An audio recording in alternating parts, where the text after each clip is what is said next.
Hello and welcome to this Against the Storm tutorial on resource nodes and gathering. As I mentioned in the introductory tutorial, this series will be covering all aspects of the gameplay, all of the various features and mechanics of the game. However, with the game still being in early access, some of these aspects may be altered slightly or greatly throughout the development period. When that happens, I plan to provide some kind of update, either with an updated tutorial video or at a minimum as a pinned comment. With that said, let's get started.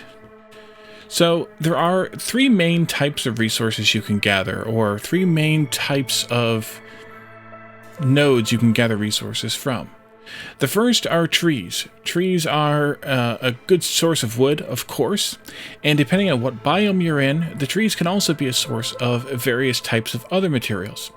I chose the coral forest for this tutorial because of its diverse tree resources. So of course there's wood, but here in the coral forest there are three different types of trees. One of them gives the bonus of plant fiber at a 30% chance, as you can see there. One of them gives a bonus of meat at 40% chance and crystallized dew at 20% chance. And the third one gives a 40% chance for stone and a 20% chance for incense. Now, to gather resources from a tree, you need a woodcutter's camp. That's one of these here. They can be found in this this building node here called camps, and it is the first one here. It's always here. You get this building as an essential building. That is, it is one of the buildings you get at the start of every settlement. It has three slots where it can be occupied by people. Beavers get a bonus here for proficiency. The worker has a 10% chance to produce twice as much. That's because of the wood specialization bonus. And in fact, I usually like to put all three beavers in there unless I have a ridiculous amount of wood, which I don't have a ridiculous amount yet, and let them do that.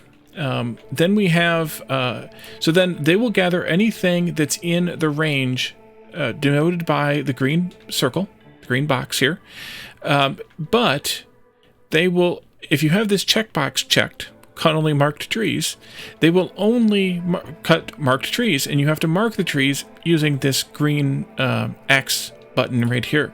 And you just mark them by just kind of selecting them like this. Just wave your mouse over them.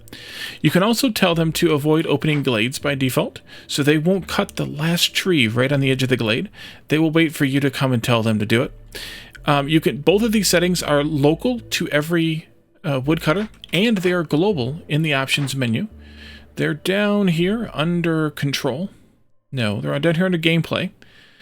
And they are found, let's see, cut only marked trees by default, avoid opening glades by default. So if you check these boxes, those boxes in every newly built woodcutter's camp will be checked. And if you uncheck these boxes, that box will be unchecked in newly built woodcutter's camps. I like it this way. If you are cutting trees and you would like to avoid going into glades, you can hold the Alt key when you are using your mouse, and they will not cut into the glade for that specific marked set of trees. It will not mark the trees at the edge of the glade. If you hold the Shift key, you can select one tree at a time with a much smaller cursor like this.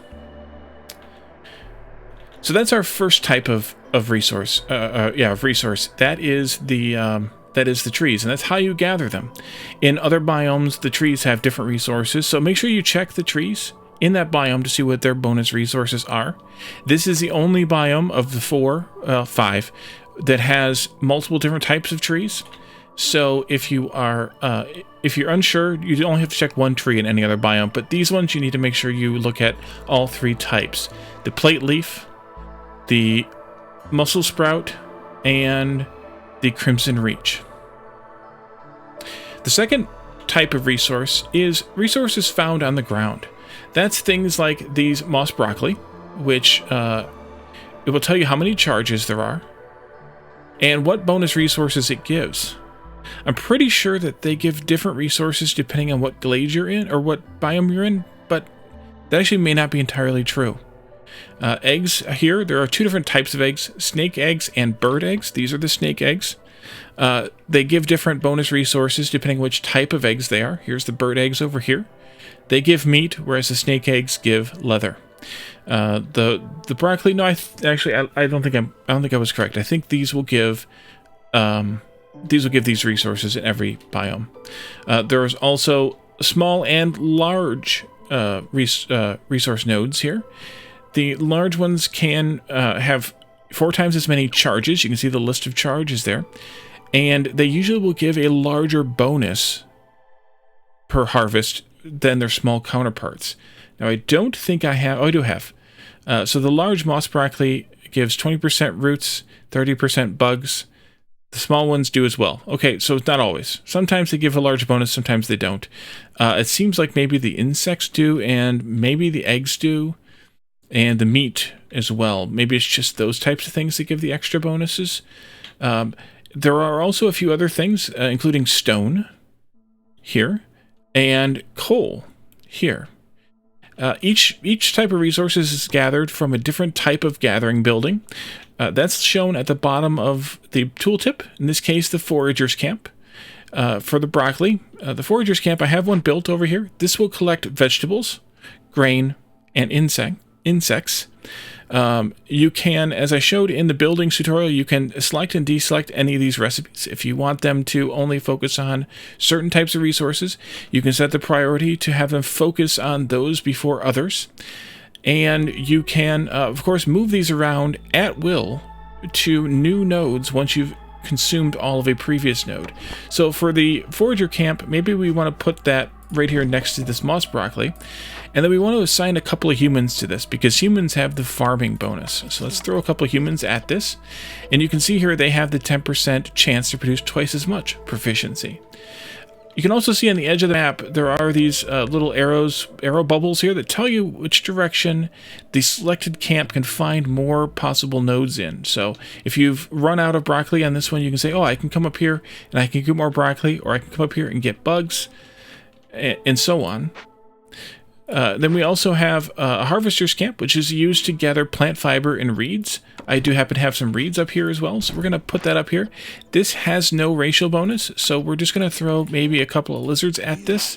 Maybe just one lizard, actually. And we can gather reeds that way. And the other resources, most of the resources on the ground work the same way, stone included. The exception to that is coal and copper. Coal and copper are gathered via a mine, which is found not in the camps, but in the production building, or the industry, I think it's called industry tab. It's here, the mine.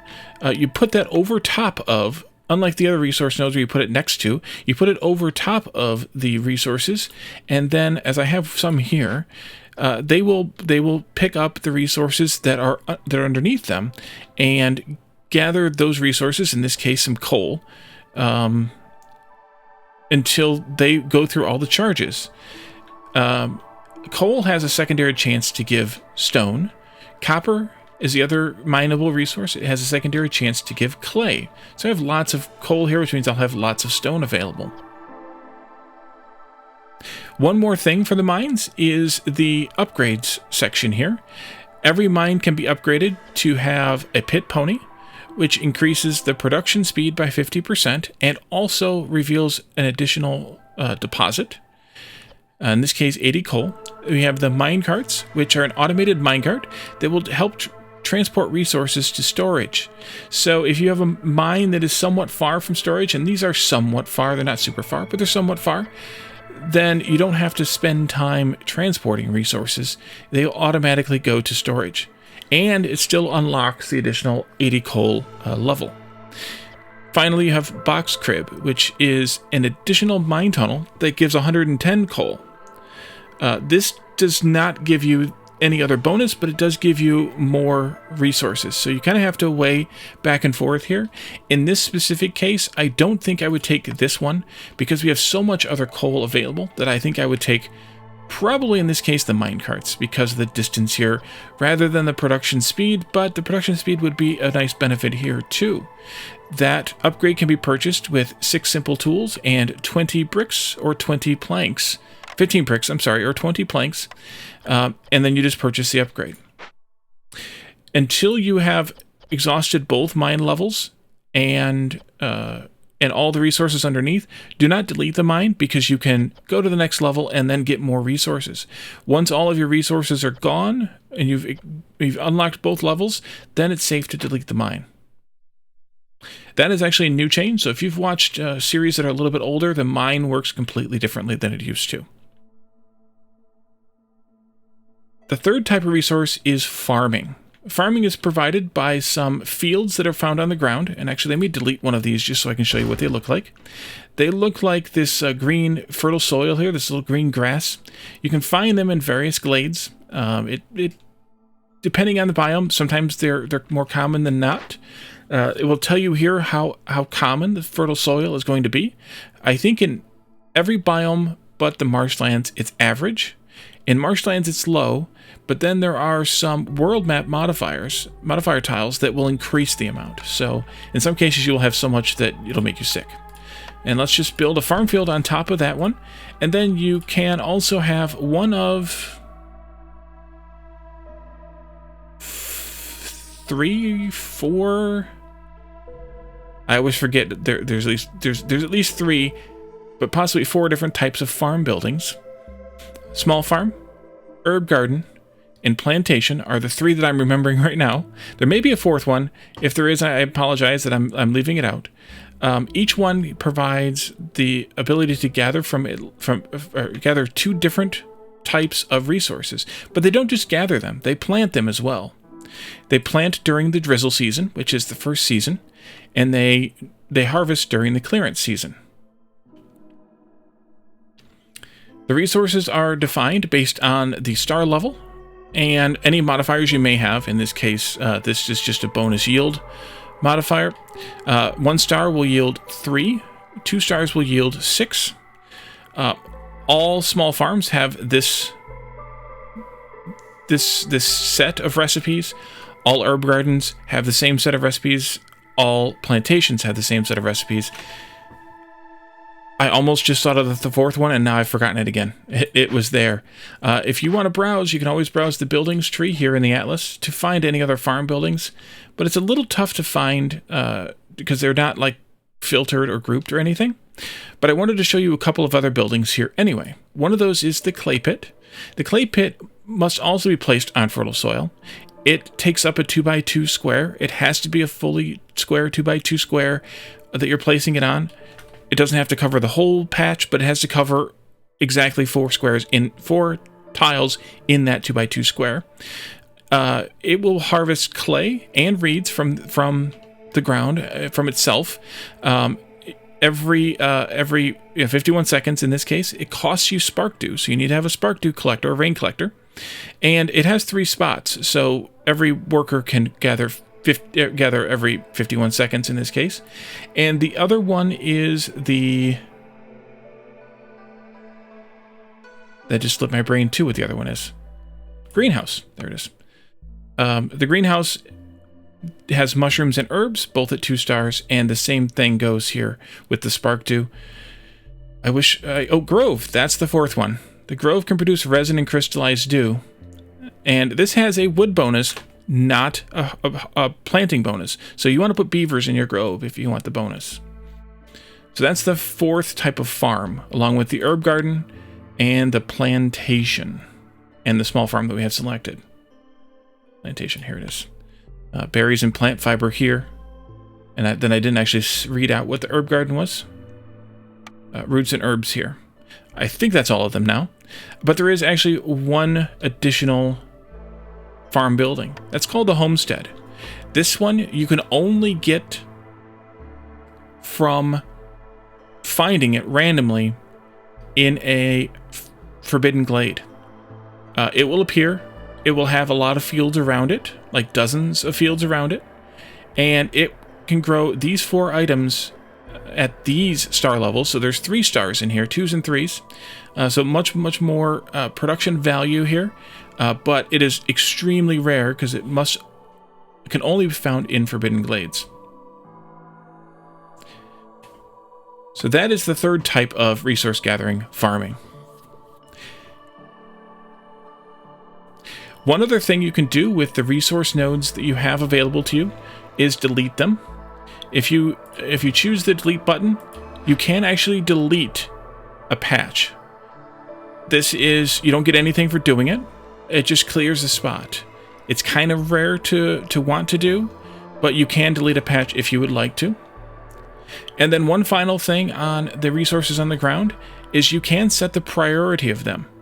So if you have a patch of resources here and you want to clear the one that's blocking your road first, maybe you select that one and then you can increase the priority of it, and that ensures that your gatherers from whichever gathering camp you put nearby collects that specific node before the others in range. In addition to, of course, setting the recipe priorities as well. I don't know actually if there's conflicts which one they will go with, whether it's the node priority first or the recipe priority first, but experiment with it and see which one you get. But if you're trying to focus down a specific node, then you're probably going to set the priority on that recipe as well as the priority on that node anyways. So it may not actually have the situation in practice anyway. So that concludes this tutorial on resource nodes and gathering. I hope this was useful to you. Please check out the other tutorials in the list, and let me know if there's a tutorial that I haven't done that you would like to see. I have a list of tutorials left to do, but once I have completed them, then reach out to me and let me know, or reach out to me now and make sure that I have it on my list at least. Also, let me know if I missed anything in this or any other tutorial via the comments or coming to my Discord, which you can find the link to access in the description below. Finally, please check out my simultaneously running Let's Play series. I'm treating that as a tutorial in a Let's Play, so there will be a lot of the same information covered. However, that'll be covered in a more practical, hands-on way, whereas this is a very specific, targeted tutorial method. Thank you all for joining me, and I will see you all next time. Bye for now.